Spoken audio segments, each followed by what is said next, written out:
I'm off mute now. Okay, there we go. Hello, everybody. So tonight is going to be super short, simple, sweet, and to the point, or rather more cutting to the bone, possibly. We'll have to see. I hope everybody is having a fantastic evening today, this wonderful Monday. It's a Monday. Yay. So as some of you may know, if you've watched any of my previous live streams, I already have tickets to Venom, Let There Be Carnage, for this Thursday at 4. And I'm going to do a live review right after. And apparently, I'm going to have a lot to say or a lot to not say, depending on how accurate this report is. And if Andy Serkis is telling the truth, or if this is a very poorly calculated attempt at woke advertising. And for anyone who hasn't figured out what I'm talking about, here we go. From the wonderful Bounding into Comics John F. Trent, Andy Serkis claims Venom Let There Be Carnage features Venom's LGBTQIA coming out party. So that's what we're going to get into. First, I want to say hello to everybody in the chat. Thank you so much for being here. You're all beautiful people. I appreciate and love you so much. But I got a little bit, I got distracted. I came back and I was like, okay, I have 2 minutes to go live. I'll read and see what everybody's saying. And then I was reading and then I looked at the clock and it said 9:01 and I was like, shoot, I pulled a Gary. So I quickly went live. I boomered it, but only slightly. But hello to Legatus Legionist, whoa, wait, I got this right the first time. I can do it again. Aaron Delft, there we go. Aaron Delft, Aaron Delft, that's what it was. Aaron Delft. See, I can get it. Anonymous, and oh my goodness, Dwight Schmitz, hello. Oh, you're all wonderful. Thank you so much for being here. Dozing Z, what's going on? DZ3. George Peter Gatus, what is going on? Yeah, no, they're releasing Venom in theaters. Indeed they are. No. I think it's actually exclusively in theaters.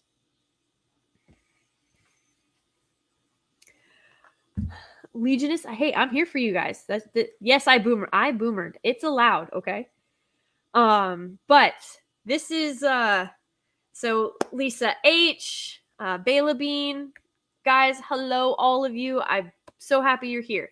Let's get right into this because this is insane. If true, I'm not really sure what they think the benefit here is. Because James Bond is doing the exact opposite. They're coming out and being like, James Bond should only be a man, and this is going to be a Bond film, and all they have backpedaled hard. That could be because they basically need $1 billion to break even. But who am I to say? I don't work in Hollywood, thank God. But Andy Serkis is claiming that, hey, Venom, he's going to have a coming out party. Now, correct me if I am wrong, but coming out parties used to be a thing for debutantes. I think that's what they're called, where you were presented to society because you were now of age and whatnot. So I tried to do a little bit of digging. I'm not British or a super Southern belle or anything like that. So this is outside of Jane Austen. I don't really know what those are called or how those work. I was not in a sorority. I was in a fraternity, the Marine Corps, United States Marine Corps, greatest fraternity on earth. Hoorah. Not the Air Force. Legatus Legionist, I'm just saying, looking at you. But yes, we'll correct that. I was in the air wing of the USMC, United States Marine Corps. So we have the upcoming film features an LGBTQIA coming out party for Venom. I got some feelings about this. I'm not gonna lie. So Serkis spoke with Uproxx to promote the upcoming film, where he discussed the scene, and Venom is gonna go to a rave. Venom's gonna go to a rave. Yeah, I already have issues. So they've made Venom sort of they've turned him into a hero instead of a villain, and it's fine that you wanted to take this storyline, but again, you sort of get into this confusion. Like, a lot of people with Henry Cavill's Superman, they're like, oh, well, he's actually from like the Nightmare timeline. He's not from actual like Earth 1 or Earth Prime, or like he's not the actual Superman.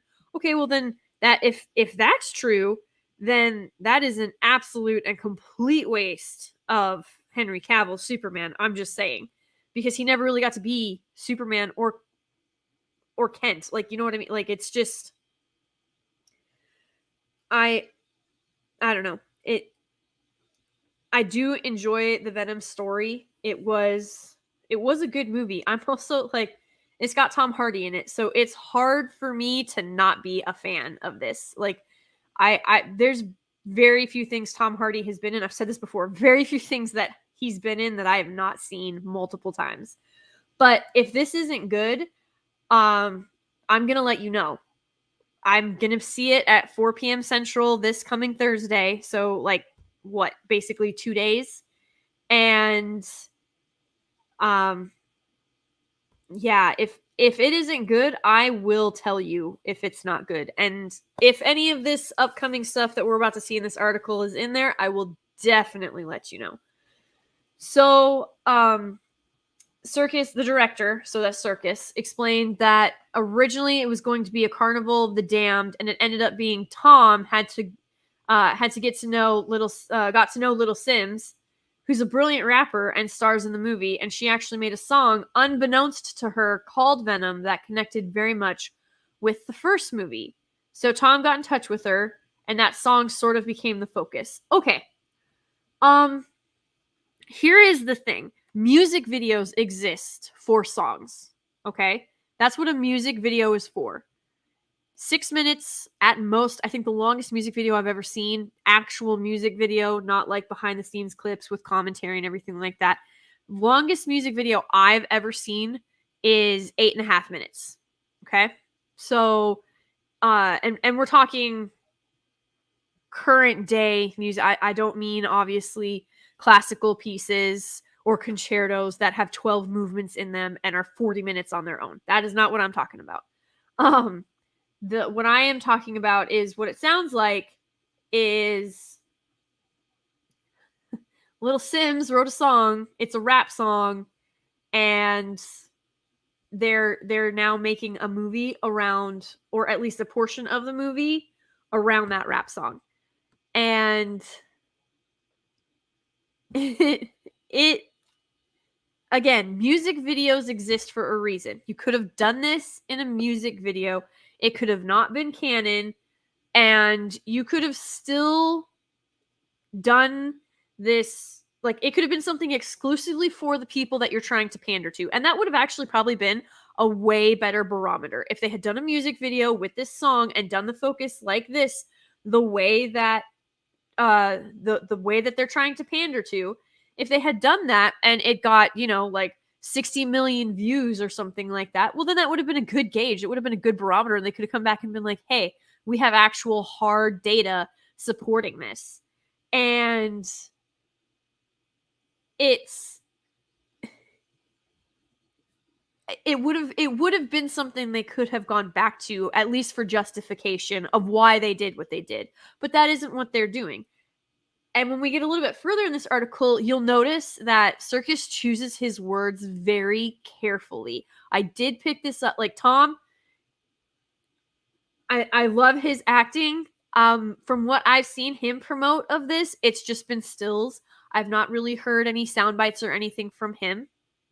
But I got to give props to John for writing this article and like really focusing on how certain things were worded. And we'll get to that in just a second because it's very important, a question that gets asked in here in just a little bit. So, Tom, who is in obviously Tom Hardy, and Kelly, who's the co-writer, were always about Venom coming out and going to a party. And that was a very sort of an LGBTQIA kind of festival. Really, I'd call it. So this is his coming out party, basically. This is Venom's coming out party. This, to me, sounds like Venom is literally just going to let people know that he is there, that he's an alien, and hey, here I am. I'm out in the open now. Like, it's not a secret anymore. Here I am as an alien, and they're making a parallel to somebody in the LGBT community, coming out of the closet, as it used to be known. So, and now it just got shortened to coming out because pretty much everybody can infer what they're trying to get to. So that's how this sounds, the way that Serkis words this. And so, like I was saying, Serkis is very careful with his words. And this is, he doubles it. So the interviewer for Uproxx, or writer, Mike Ryan, presses Serkis and asks, well, like, actually coming out? Because that's very interesting. And Serkis is like, coming out, being out, well, you just compared it to LGBTQIA. That's very interesting. And then he's like, well, what's interesting, it's just like, here he kind of is. He says in the movie, we must stop the cruel treatment of aliens. We all live on this ball of rock, So he inadvertently becomes a kind of, he's speaking out for the other. He's speaking out for freedom of the other. Okay. Venom's an alien who can literally consume human beings whole. That's a big issue. I don't know many humans walking down the street, picking up other humans and just, wolfing them down in one bite. I'm just saying. So when he's talking about the cruel treatment of aliens, I'm not sure if he's talking about experimentation. I'm not sure if he's talking about people happen to know because of stuff that happened in the previous movie, or maybe this is tied into it's very vague what he's referring to. So cruel treatment of aliens. Okay, what aliens? Like, what are we trying to get to here? And I think there's some allegory tied in there. But I can't say for sure. Serkis didn't hit on it, so I am not going to put any emphasis or make a mountain out of a molehill if I don't have to. If it's not there, I'm not going to be the one that puts it there. You know what I mean? So he seems to sort of be like he's tiptoeing around what's actually going to be going down. So now you have that Ryan. Now remember, this is the Uproxx writer. It's very obvious that Eddie and Venom are in love. Like, we all know that. They are. They are in love, okay? This is what he is trying to get to. And then Serkis, he's like, absolutely, they do love each other. Okay? There's a difference between loving somebody and being in love with somebody. Also, if they were in love with each other, considering that it is a parasite host type deal, I'm thinking that would basically just be narcissism, essentially. You know what I mean? They're occupying the same space. So now we're just like blatantly into narcissism. He's like, and that's the kind of center movie, or the kind of center of the movie is that love affair, that central love affair. I don't know that you can really call it a love affair unless this is why, like, if Eddie was more in love with Venom, if you come down here, we're going to we're going to jump. So here we go with, now this is This is somebody else speaking, but it's so the director further elaborated, referring to, hang on, yeah, so we'll come back to that. But basically, if Eddie had was actually in love with Venom more than Anne, and that's the reason that he apparently leaves her. Because like right here it says the undercurrent is Eddie and Anne really do care for each other, but they're not suitable for each other because Eddie is only ever thinking about himself. Look, more narcissism. Yay. Um it's it it's very bizarre because in one breath it's like Eddie and Venom are in love. Yeah, they do love each other. He has Anne though, and they're like he loves her, but he can't be with her because he doesn't know how to live without Venom. And so I guess this whole convoluted thing is very, very bizarre. And it gets more into it about how Venom is really protective of Anne and wants Anne to be a part of their lives because Venom sees them as one person, but I guess Eddie doesn't. So I feel like this is going to deal quite clumsily with personhood, if that makes sense. That, you know, that's a big thing out there right now, is your personhood, who you are as a person. It's going to be a very interesting Thursday. I am actually not really looking forward to this film very much anymore. If I'm going to be 100% honest.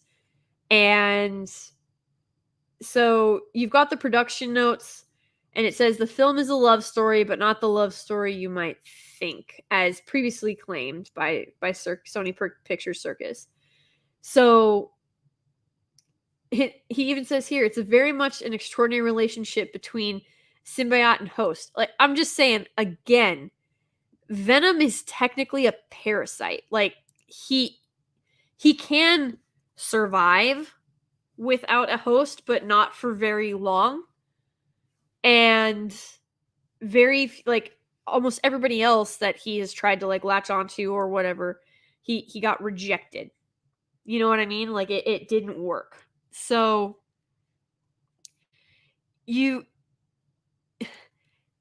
I really can't believe that they're putting it this way. Any love affair has its pitfalls, high points, and low points.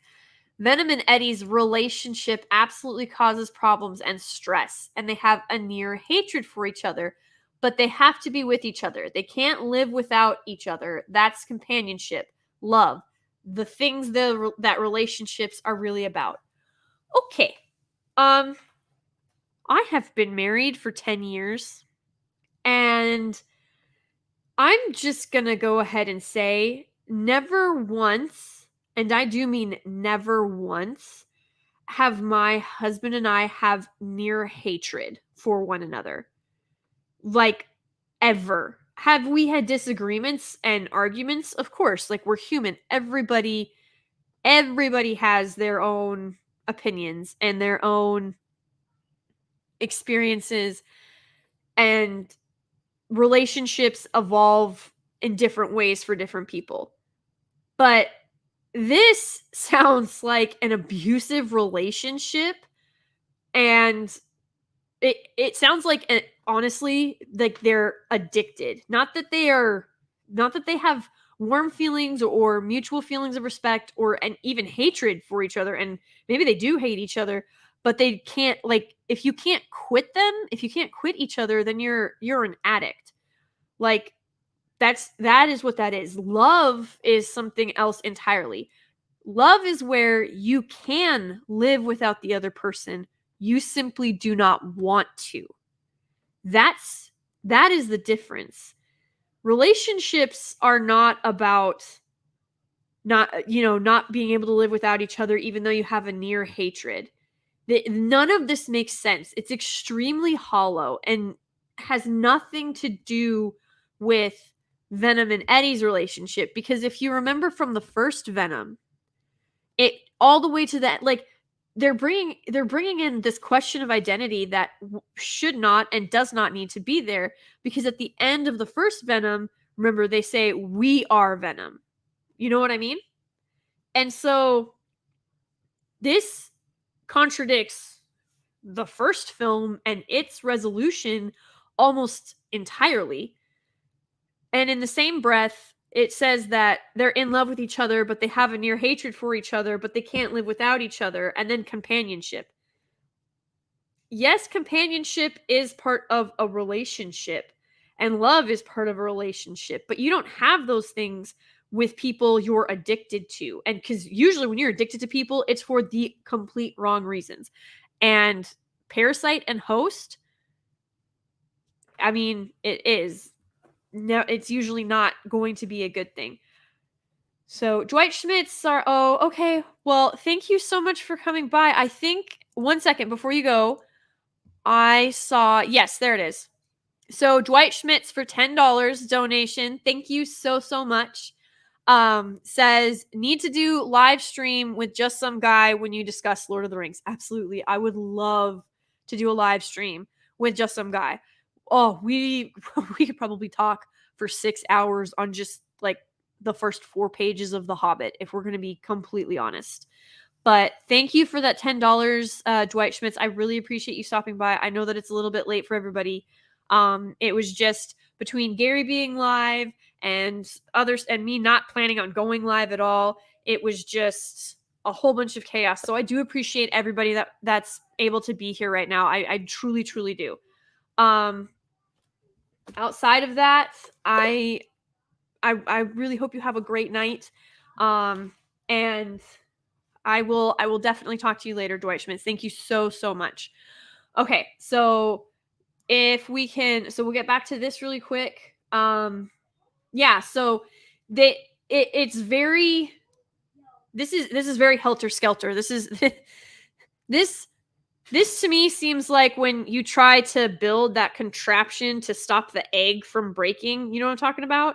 And Circus just took a bunch of glue and lollipop sticks and made the one where it's like it almost looks like a sea urchin, and you're hoping that the points absorb enough of the impact and it rolls so that the egg won't break. Those hardly ever were. I never really got one of those to work, but it's just, whew. This was not, consistency is not there.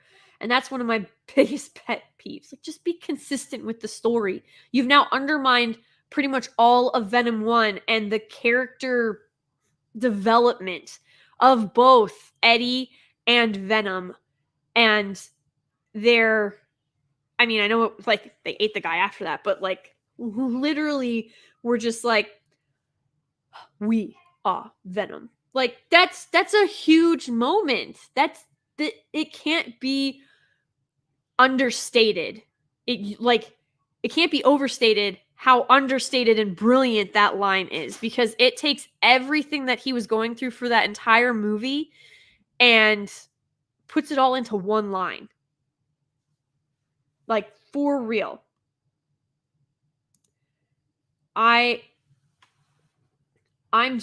It's just, oh, this is just crazy. Circus would further describe the relationship between Eddie and Venom, saying it's Jekyll and Hyde. Eddie is rather arrogant, thinking life owes him a favor. Venom is the complete opposite, unfiltered and speaking his mind totally. Okay. If I remember correctly from Venom 1, Eddie actually kind of struggled with confidence, and Venom was able to give him that. You know what I mean? So it's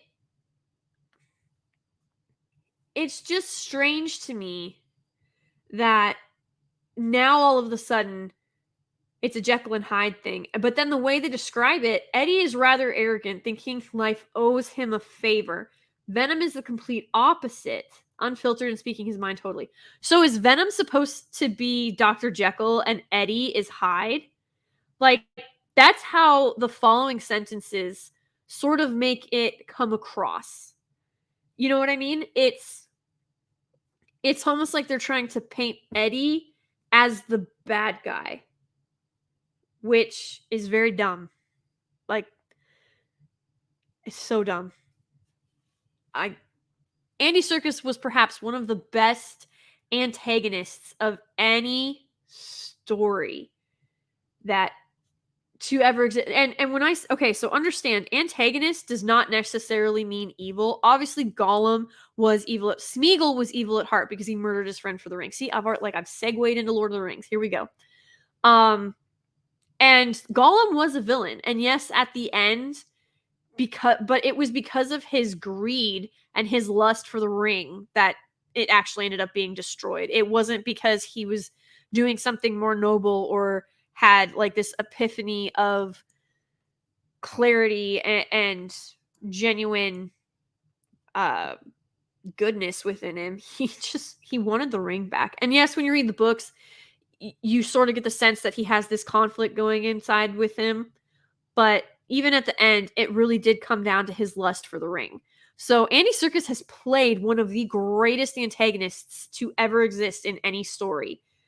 And I'm really scared that he's going to screw up this antagonist because, like, Venom is not a protagonist. Venom is very much... He's an antagonist. He does not have the main goal of Eddie's life in mind or path in mind. Venom has his own agenda, basically. So, yeah, this is... I don't know how to... I really have no idea what Serkis is thinking with this, because I wouldn't think...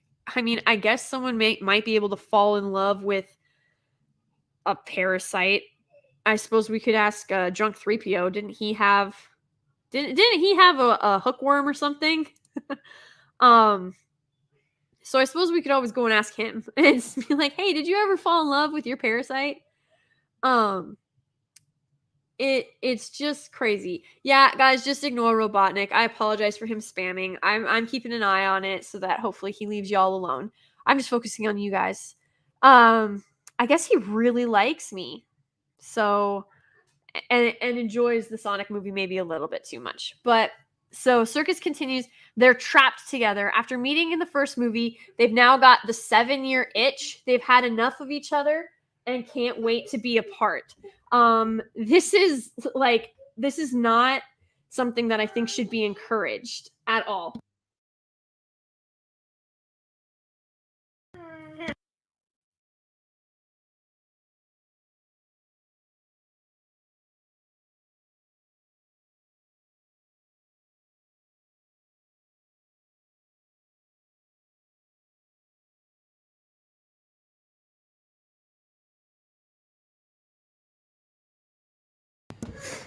Okay, sorry about that. Anyway, yeah, this Robotnik has no life. But hey, if he wants to waste his time, by all means, go ahead. It's all fine by me. I can't believe I have haters. This is, oh my goodness, it's an impromptu live stream. But what are you gonna do? To know the lore, but when Venom comes out, does it take energy out of Eddie? And if so, then Eddie would die quick if Venom is out to play a lot. So he does get Eddie does get exhausted by it, but so does Venom. Like, they feed... That's why Venom eats so much. That's why they eat so much, because he does take up a lot of energy. And it's something that they have to sort of gauge. And you know, that's why Venom, he can't, like, he starts to fade out after a while because there's so much energy. And it's...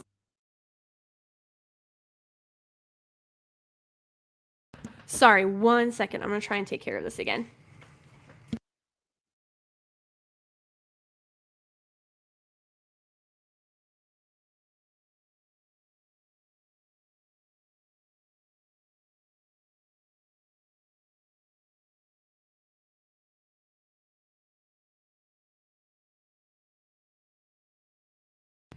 Okay, I think I've successfully hidden the word Eggman. Nope, just kidding. Oh, he went under Robotnik again. Okay.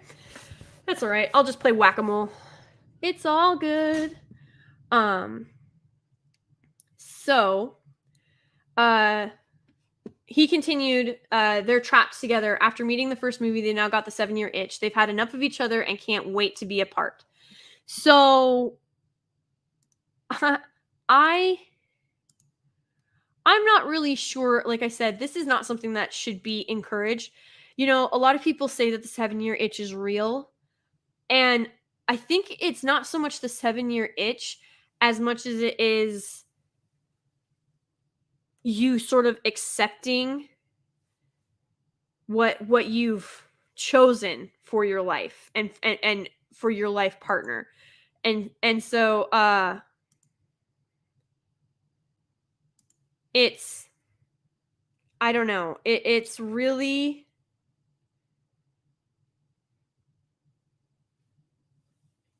yeah, sorry guys, the bots are bad. I know I'm getting distracted with it. I do apologize.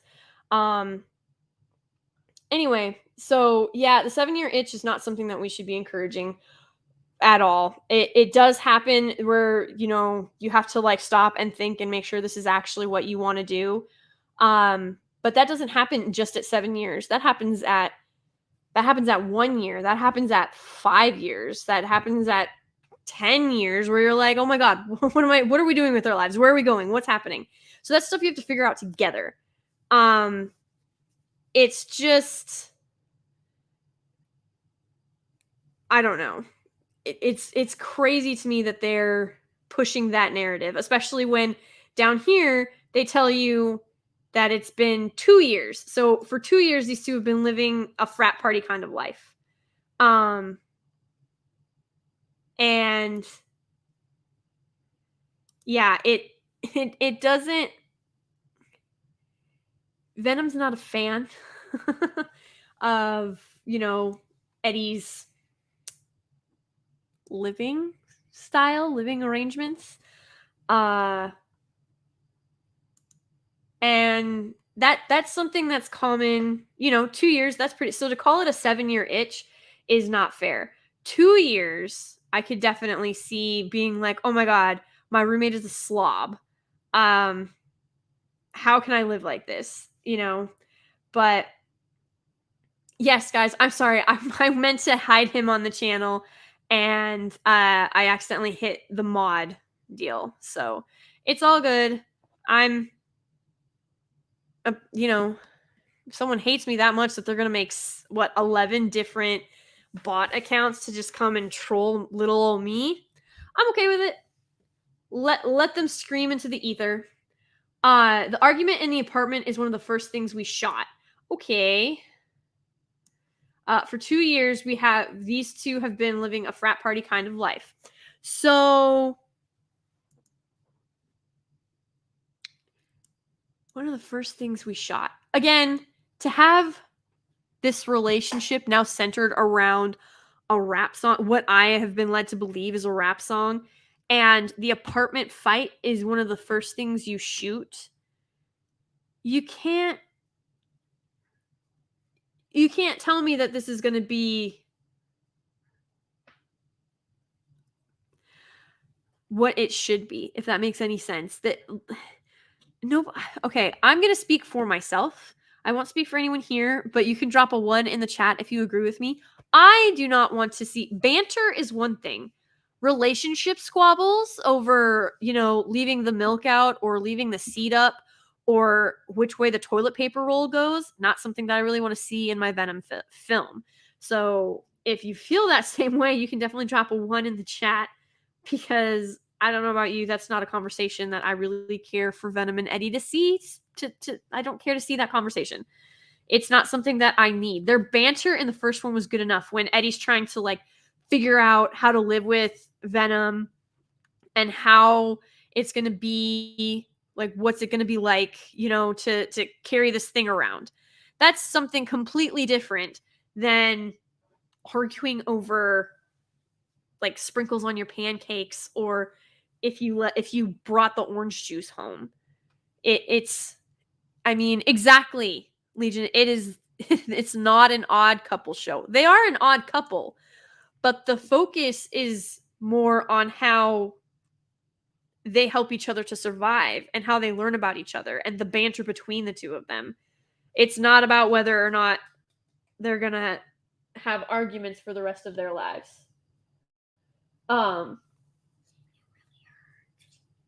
So I'm trying to see. I think the troll has finally. I think we have power modded smashed him away. Thank you, guys. I appreciate the assist. You guys are awesome. And thank you to everybody in the chat for being so patient. I know I kind of got distracted when it got bad. So here is the part where this comes full half circle, I guess. Can you have a full half circle? Of course you can, because otherwise it would be an incomplete half circle, and that would make it just an open line. Can you tell I'm a dork? And while Circus claims that Eddie and Venom are in some kind of LGBTQIA relationship in this new interview with Uproxx, the film's producer, the producer, Avi Arad, notes that Eddie is still in love with Anne Weying. He says, as much as Eddie loves her, he doesn't know how to do it, which leads them to break up.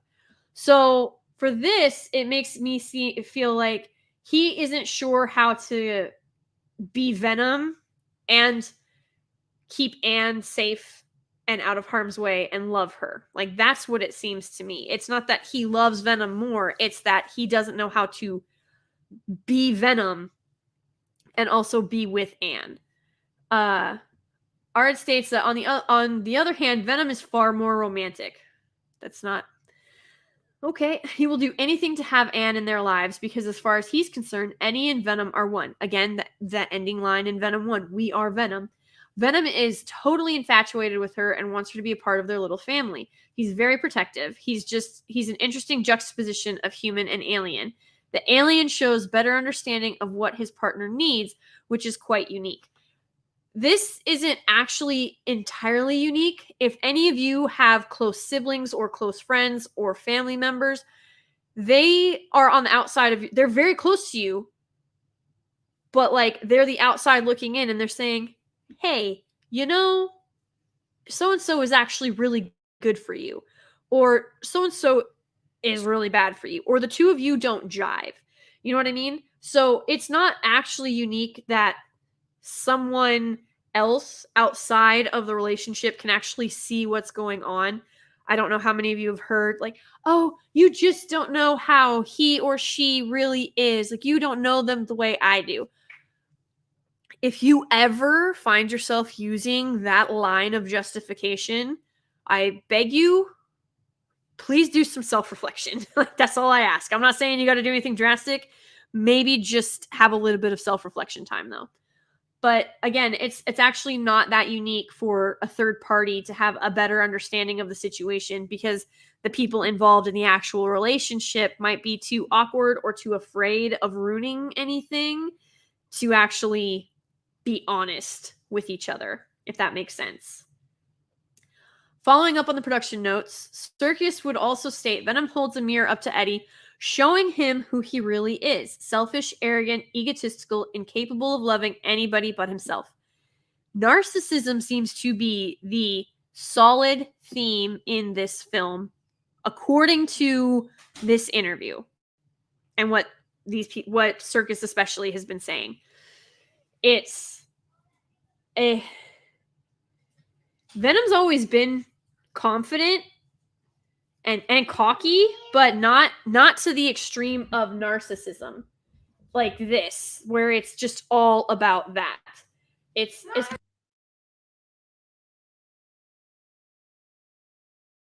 one second, I have a tiny grave master that has appeared. And just like that, they're gone. Look at that. But Eddie and Venom can't be together, but they also can't cope with being apart. He has to commit to Venom because he has no options. I really don't know what to say. And like we said before, as for Eddie and Anne, Serkis says the undercurrent is that Eddie and Anne really do care for each other, but they're not suitable for each other because Eddie is only ever thinking about himself. I have a lot of mixed feelings when it comes to that because one of the biggest lies that is being told today, especially, is that when you commit to another person, you give up on everything about yourself. That's not true. You have to. The best way that I've ever heard it put is you can't fill a cup from an empty tea kettle, right? So you hear it a lot of different ways, but basically, if you don't take care of yourself, eventually you're not going to be able to take care of anybody else. And if you're with somebody that genuinely cares about you, they're going to understand that, and they're going to make it a priority for you to be able to take care of yourself, just like they need to make it a priority for them to take care of themselves, whether that's maybe it's a bath, maybe it's 2 hours uninterrupted on a video game, maybe it's reading a book. Whatever that de-stress, just self-care is. Obviously you can't do that 24/7 because that's when you run into the narcissism. But you at some point you do have to take care of yourself. Like, you will have to put yourself first in some situations, so that you can be able to put yourself fourth or fifth for everybody else that needs you, whether that be a spouse, children, parents, siblings, whomever it might be. So for this undercurrent to be that Eddie and Anne care about each other but are not suitable for each other because Eddie's only ever thinking about himself, and then you think about everything else where Venom is now the romantic one, and Venom holds the mirror up to Eddie, and the Dr. Jekyll and Mr. Hyde analogy, it's really coming off like they're trying to make Venom Dr. Jekyll and Eddie is Mr. Hyde. And that's not anything that I would have ever wanted for Venom, nor the direction that I would have taken, because there is so much that you could have done with this story and with these characters. And I think Venom has just been, especially anybody that's not read the comics and don't really know how dark Venom is and how brutal Venom is, he's not really being given a fair shake for his story arc. Like, I had hope with the first one because it seemed like Eddie sort of came out of his shell and Venom was no longer gonna like kill them by just going absolutely insane and then swallowing everything that walked within a 2-block radius to make up for the energy loss. So it's I'm very hesitant and a little bit jaded, honestly, for Thursday. So as much as I want to love this movie, I'm going to be as objective as I possibly can. And on my Thursday live review, I will tell you guys straight up whether or not I think you should see it. And the why, obviously. But I'll let you know, like, right off the bat, is it worth your time or is it not worth your time? And quite frankly, if even a third of what is in this article is true, it's gonna be not worth anybody's time, really, because they have a fundamental misunderstanding of Venom, of Eddie, and of the relationship between the two of them. But I don't know, like, the first Venom, I know I've already said this, but there was so much growth and so much character development, and you actually sort of almost feared the two of them now working in harmony at the end of Venom 1. Like, you weren't scared that Venom was going to overtake Eddie and then just wreak havoc on the city or the world, or that Eddie was going to, like, try and chop off his arm or cut out his heart or something like that to get rid of Venom. Now they get to the end of that story and they're working in harmony, and you're like, oh snap, the two of them have now found their stride. What's gonna happen? That's all been like blown, like just gone. It's gone. It's just gone. It's not there anymore. Like you can't recover that. All of that momentum and all of that goodwill. It's just like, they already figured each other out by the end of the first film, but you know what? That doesn't let us get our agenda in there. That doesn't let us get our storyline in there. So we're just going to go ahead and pretend that didn't happen. This is so frustrating. So frustrating. Yes. Hello, Makini. Yes.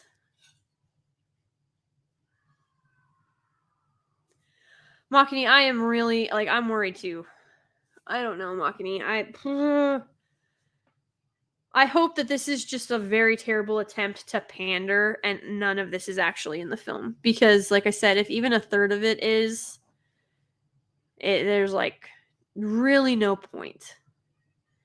There's so many fantastic characters out there, and you're doing such a disservice to established characters and non-existent characters. Like, there's so many brilliant characters waiting to be adapted, and you just won't do it because you're a bunch of cowards. I just don't know what to say anymore. George!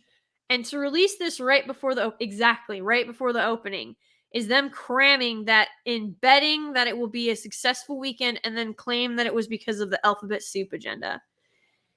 Yeah, that's what I'm thinking too. Like, here's the thing. If this film is actually really, really good and people are going to want to go see it, then they're going to be like, oh, it's because of that interview that Serkis did with Uproxx.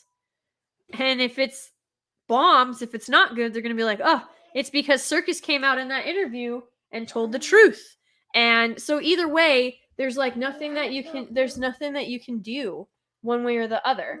So I don't know. It's just so crazy to me that they're going to choose this route instead of, honestly, the money route, like, quite frankly.